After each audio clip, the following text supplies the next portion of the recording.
Hi, for this week's lesson, we're going to look at Unit 3. We're going to do Reading 2, and it's called Living Outside the Box. This week, we're going to talk about giving up television. Let's start. First, as usual, we do a little bit of a warm-up. So look at these two questions. Number 1, what technology do you use every day? I use a cell phone, a computer, and a TV to watch movies.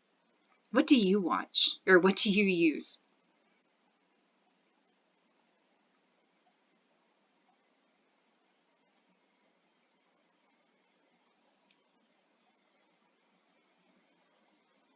Okay, and how about number 2? Do you know anyone who doesn't like technology? My father doesn't like using bank ATMs. He would rather go inside of a bank and talk to people to get money and to deposit money in his bank account. How about you? Do you know anybody who doesn't like technology? They don't like cell phones. They don't like computers. Think about that.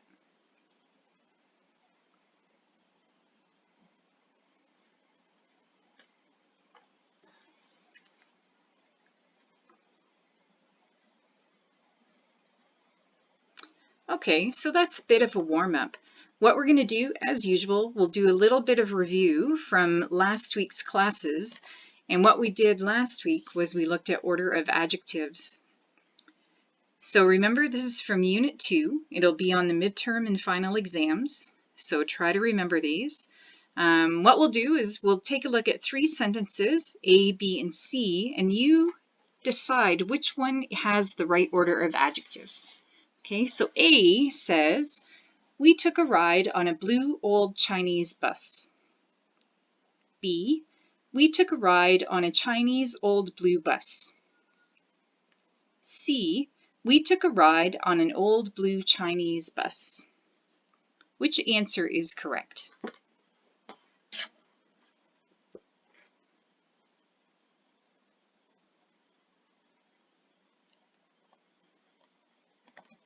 C is correct. We took a ride on an old blue Chinese bus.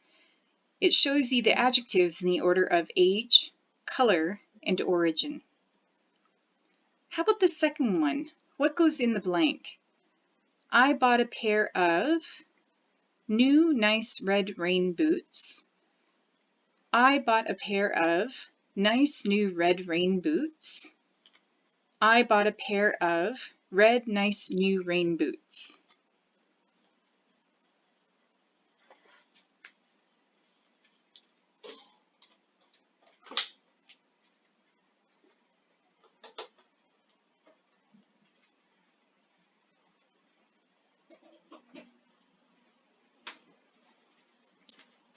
Okay, the answer for that one is B. I bought a pair of nice new red rain boots. And that's because the adjectives go in order of opinion, age, color, and purpose. But remember, we don't usually have 4 adjectives in one sentence. We would usually only have 2 or 3. Okay, let's do Unit 3. If you look in your book on page 64, there's a preview for the reading. Remember, the reading is called Living Outside the Box. So if you look at the preview A, it says, read the title and look at the photographs. Do you think the author will say that giving up TV was a positive or negative experience?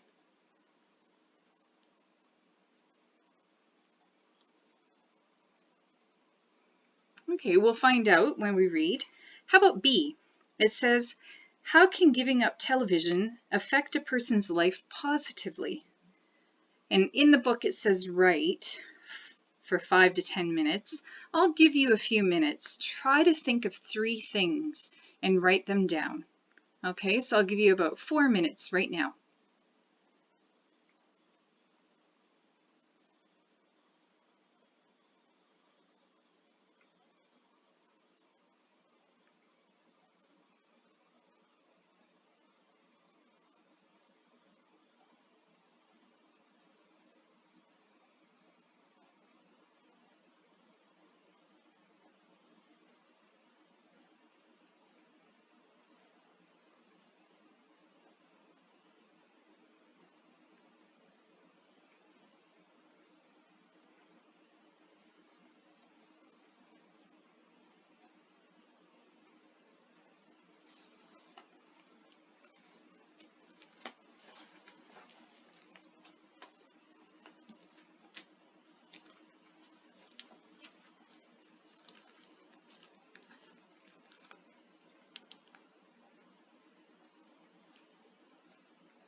Okay, and the last thing that we have in the preview is the vocabulary for the reading.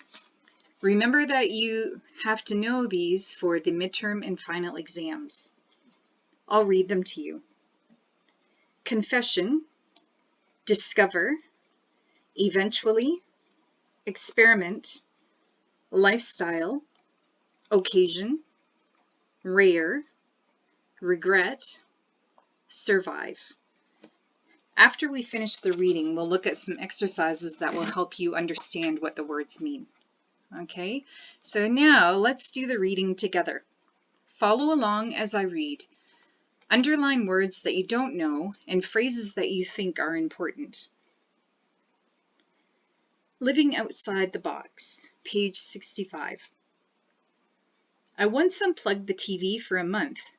It was summer, the season of long walks, barbecues, and reruns. But I knew if I really wanted to prove I could avoid evening television, I'd have to survive a New England winter without it. In the darkest, coldest months, I would no longer be able to escape. This winter, I had my test. A year ago, I moved into my own place. It was just a few minutes away from my former roommate and her television. Friends offered me a spare TV, but I said no. Living alone was an opportunity to choose how I wanted to live. And I thought that being TV-free would help me do all those things I wanted to do but didn't have time for. I wondered if I would feel lonely, but decided it would be better not to try to spend time with my friends on TV. In the first month or so, I got away from my favorite shows by visiting real friends. Eventually, I didn't know what TV shows were on when. I could no longer join in conversations at my office about popular shows. I kept telling people it was an experiment. We'll see how it goes this winter, I'd say. I considered buying a small TV to keep in the closet and bring out on special occasions. But for all I was missing, I could feel positive changes. I found myself reading lots of books. I had thought that I was too tired to read after a long day at work, but not too tired to watch TV. Now I had more time to read and sleep. I also started doing volunteer work almost every week instead of every few months. I called friends who usually heard from me only at the holidays. Sometimes I enjoyed that rare thing called quiet. The goal wasn't to give up all entertainment. I can play DVDs on my laptop. So when a blizzard was on its way, I lined up in a video store with everyone else. Instead of channel surfing and watching something I would later regret, I caught up on some great DVDs. I found myself resensitized. I was no longer watching images without noticing their speed. Sometime during the winter, the season I thought would be the most difficult, I discovered I had crossed the line from experiment to lifestyle. Finally, I put up a photo on the only living room wall that could have a TV. A friend came over for the first time, took the tour, and then sat down on the couch with a slightly puzzled look. Looking around the room, she asked, "So, you don't have a TV?" Whenever I explain my TV-free home, I tell people I'm not judging anyone else's TV viewing choices. After all, I'm glad my friends don't mind me sitting in front of their screens every once in a while. The response is often a confession. For example, one coworker said she can't help turning her TV on for background noise when her husband is out of town. Others express camaraderie, saying they hardly ever turn theirs on. I don't know how long my new lifestyle will last. I might suddenly want to reconnect with contemporary culture and documentaries. And if I have children, I think I'd want them to learn, as I did from my parents, how to view with moderation and a critical eye. But if I do make space for a TV someday, I'm more confident now that I'll still find time and space for me.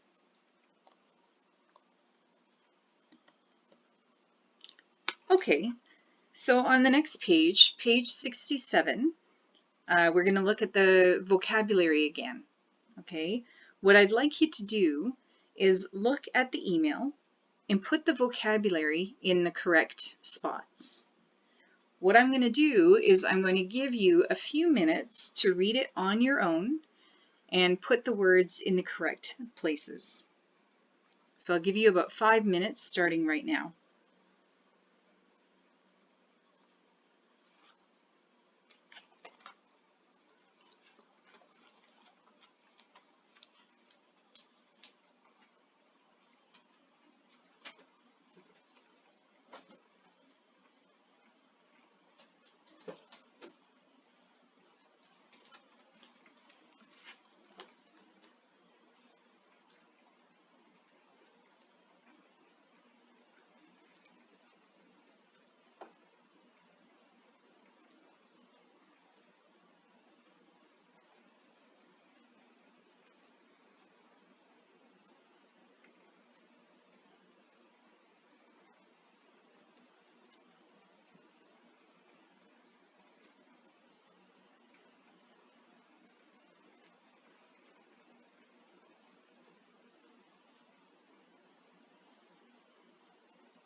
Okay, let's go through the email together.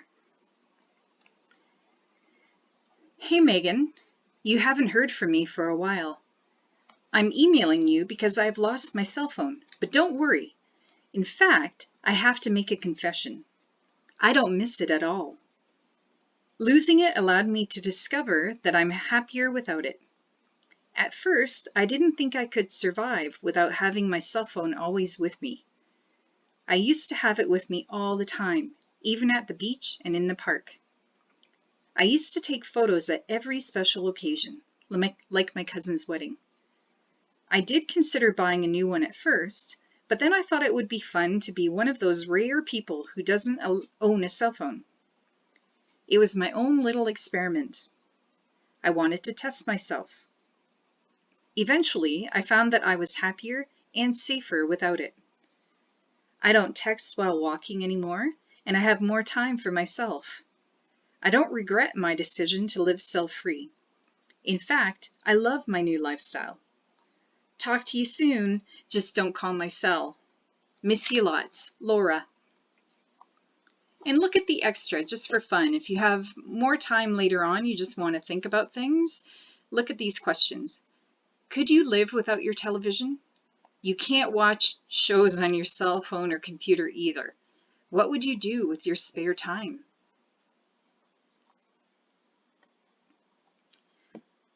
Okay, so what we're going to do now is we're going to look at the questions on page 69. What we're going to do are parts E and F. If you like, you can do G. So part E, what I want you to do is I want you to circle the main idea of the article. So A says, when the author became TV free, her friends offered her a television for her new home, but she decided not to accept. B, The author enjoyed reading books, sleeping longer, seeing her friends, and having quiet time. C. The author decided to escape from TV as an experiment and eventually came to prefer her new lifestyle. D. The author is not sure how long she will survive without a television because she might have children in the future. So remember, this is the main idea. The main idea doesn't have details and examples in it. It's just a very general statement. Which one is the main idea? I'll give you 2 minutes to think about it.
Okay, the answer for part E is C. The author decided to escape from TV as an experiment and eventually came to prefer her new lifestyle. The other answers, A, B, and D, were too specific, so they wouldn't be the main idea. Okay. If you want something to think about, look at the extra on this page. It says, could you live without your cell phone for a month? What do you think? I'm not sure if I could. I use it a lot. Okay, let's look at part F now. Now remember, this will be on the midterm and final, this kind of question. So we're going to look at the sentences and are they true or false? If they're true, great. If they're false, make them true. Okay, so I'll read the sentence. You decide if it's true or false. Number 2, she considered putting a small TV in her closet. Is that true or false? Number 3, she still watched DVDs. True or false? 4, she did volunteer work most weeks. True or false? 5, she will teach her children not to watch TV. True or false? And number 6, she is sure that she will buy a television in the future. Is it true or false? I'll give you a minute or so to check your answers.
Okay, Okay, let's go through the answers.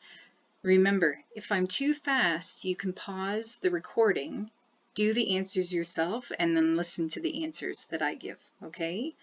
Number 2, she considered putting a small TV in her closet. This was true. She still watched DVDs. This is also true. She did volunteer work most weeks. Again, true. She will teach her children not to watch TV. This is false. She said that if she had children, she will teach them to watch in moderation. That means not too much. Okay? And number 6, she is sure that she will buy a television in the future. That is false. She isn't sure if she will buy one. Okay. Finally, part G is using before and after in a sentence. So we have 2 events, and what you're doing is you're saying which event happened first, and we're going to use before or after at the beginning of the sentence to tell everybody the sequence of events. So in number 1, they give you an example. They have 2 events. Her friends offered her an extra TV. She moved to a new home. What the book wants is they want you to create one sentence using after and these 2 events. So they say, well, she moved into the new home first, and then her friends offered her an extra TV. To make the sentence with after, you put number 1 first. So their example of one sentence is, after she moved to a new home, her friends offered her an extra TV. Okay. In number 2, you have to look at the sentences and which thing happened first. So she got home from work. She had enough energy to read books.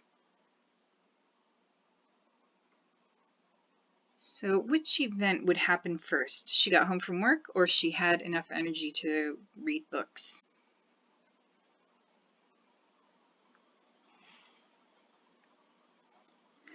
The first event is she got home from work. So again, the book wants you to use after in your sentence. So you would say, after she got home from work, comma, she had enough energy to read books. Number 3, the 2 sentences, the 2 events are, she got rid of her TV. She used to talk to her coworkers about popular TV shows.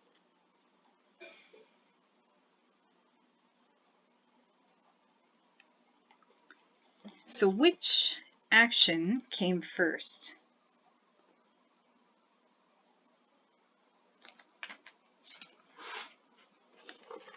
The action that came first was, she used to talk to her coworkers about popular TV shows. And then she got rid of her TV. So number 1 is B, number 2 is A. Now we're putting before at the beginning of the sentence. So what we do is we put number 1 first. Okay? Oh, sorry, we put number 2 first. So the sentence in number 3 is, before she got rid of her TV, comma, she used to talk with her coworkers about popular TV shows. Okay? So if you use after at the beginning of the sentence, you would put the first event first, and then the second event. If you use before, you put the second event first. If that's confusing, just let me know. I'll probably explain it again when we're in class. Okay, so don't panic. Okay, that's it for the class. I hope you enjoyed it. Please remember that your homework is due next week. Homework can already be found on eClass. If you have any questions, just send me an email and let me know, or ask about it in the first class next week. Remember, it's writing a paragraph about how to make a good impression on and you choose who the person is, a new boss, a professor, a roommate, that kind of thing, okay? In week 7, you're going to do Project A. I will explain everything about Project A and Project B next week. And finally, the midterm is coming up very soon. It's coming up in week 8. That will cover anything that we have done in class, okay? Thank you for listening. I hope you have a wonderful, wonderful weekend. All right? I'll see you next week.